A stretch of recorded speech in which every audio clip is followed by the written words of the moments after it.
So here you'll see how to perma-stun someone as Taric using Navori and this build.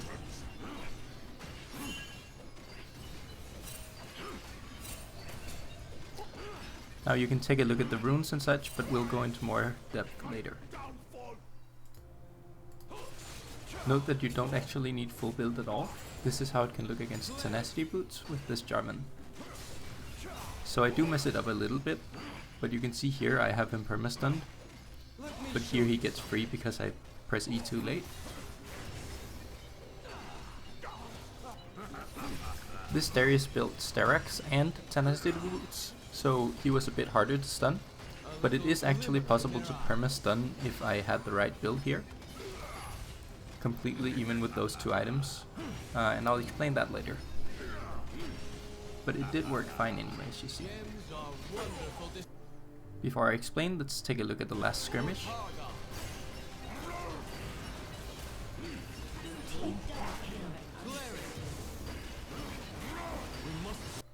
So as for the items, we'll start with the most important one, which by far is Navori.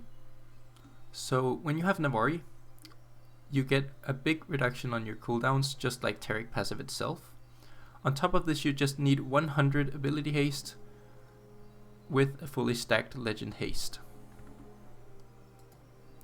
The way I choose to approach this, so that it's as cheap as possible, is that I get the boots, and if you win the feats, you can actually get 25% here, and it gets a lot cheaper to complete the 100 ability haste. You can also take big advantage of Hextech Drake or from the Infernal Cinters if there's Infernal map. On top of this, you don't really need the Spirit Visage. This is just so that I get a lot more tanky late game. But as I said, the limit is just 100 ability haste. So these items are relatively cheap. This was done in Swift Play, but Echoes of Helia is actually cheaper in real games, so it's not that difficult to get it going there either. As for the runes, you just max out ability haste, so you get Transcendence, and you get a legend haste, since the basic ability haste doesn't work with Taric passive, but it still reduces his E cooldown a lot. These are the requirements for the build, which I found by testing in Practice Tool for a while.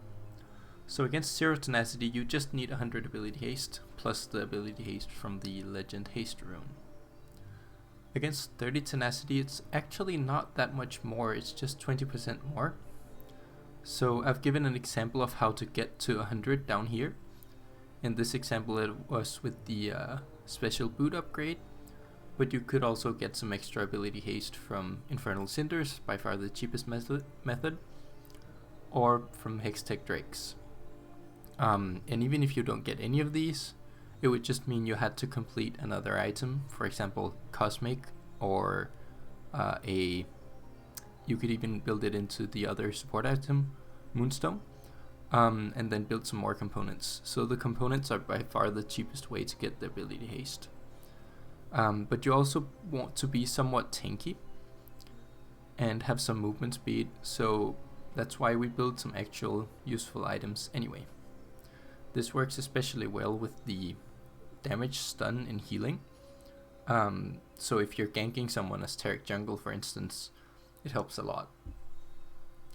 So, and as I write here, above 130 ability haste, your 2 autos make your E be up again instantly when you have Navori.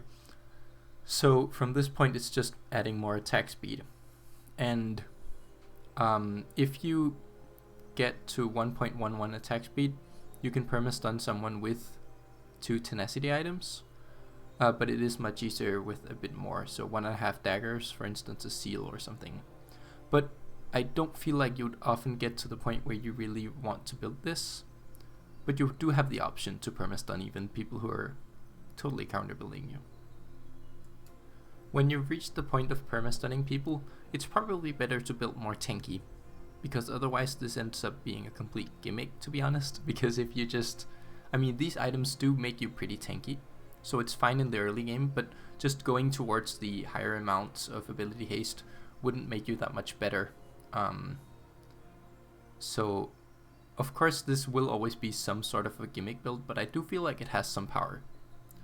So I hope you enjoy and maybe have fun if you try this build. And thank you for watching.